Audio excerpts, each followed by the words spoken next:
बच्चों के माता पिता लगातार ये शिकायत कर रहे थे कि देखिए जो कोचिंग सेंटर्स है उनका रवैया काफ़ी ज़्यादा मनमानी वाला है। वो सुनते नहीं हैं किसी की और दबाव जो है लगातार बनाते हैं और उसी के तहत जो है बहुत से युवक जो है वो आत्महत्या भी कर देते हैं, जिसमें बड़ा कारण ये है कि जब फीस का स्ट्रक्चर बहुत ज़्यादा होता है तो बच्चे वो फीस चुका नहीं पाते, जिसके बाद दबाव जो है कोचिंग सेंटर्स के द्वारा बनाया जाता है। लेकिन आपको बता दें कि केंद्र सरकार ने इन तमाम शिकायतों का संज्ञान लिया है। केंद्र सरकार हरकत में आई है और केंद्र सरकार ने नई गाइडलाइंस जो है तमाम कोचिंग सेंटर्स के लिए जारी कर दी हैं। और ये जो गाइडलाइंस हैं ये महज जम्मू कश्मीर के लिए नहीं बल्कि संपूर्ण भारत में जितने भी राज्य व केंद्र शासित प्रदेश है सबके लिए गाइडलाइंस जो है वो जारी कर दी हैं।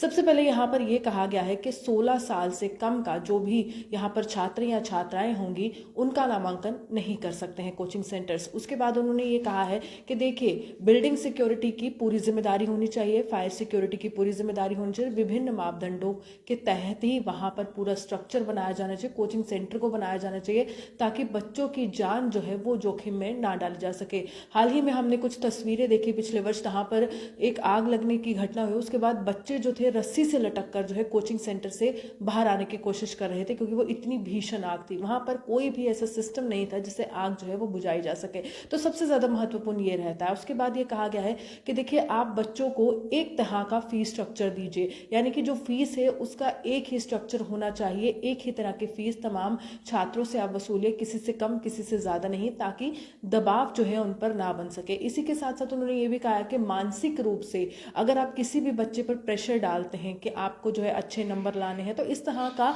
आपको ध्यान रखना होगा कि बच्चे की जो मानसिक हालत है वो बिगड़ सकती है और उसके बाद जो है वो एक गलत कदम उठा सकता है। तो उन्होंने कहा कि आपको मानसिक स्वास्थ्य को यानी कि उनकी मेंटल हेल्थ को स्वस्थ करने की सोचनी चाहिए। कुछ ऐसी एक्स्ट्रा क्लासेस लगानी चाहिए जिसमें उनको एक मोटिवेशनल बातों का जिक्र किया जाए कि किस तरह से जिंदगी में आगे बढ़ना है।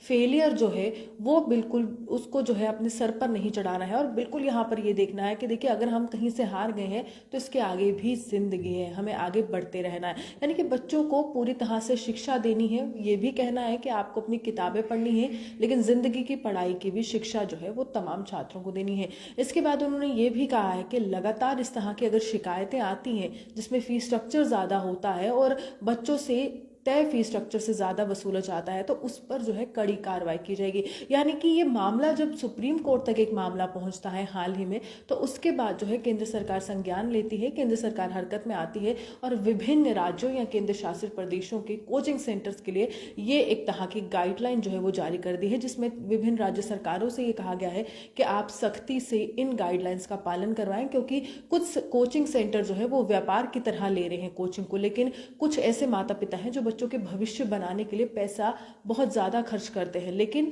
जब वहाँ पर नतीजा निकलता है तो नतीजा कुछ और निकलता है।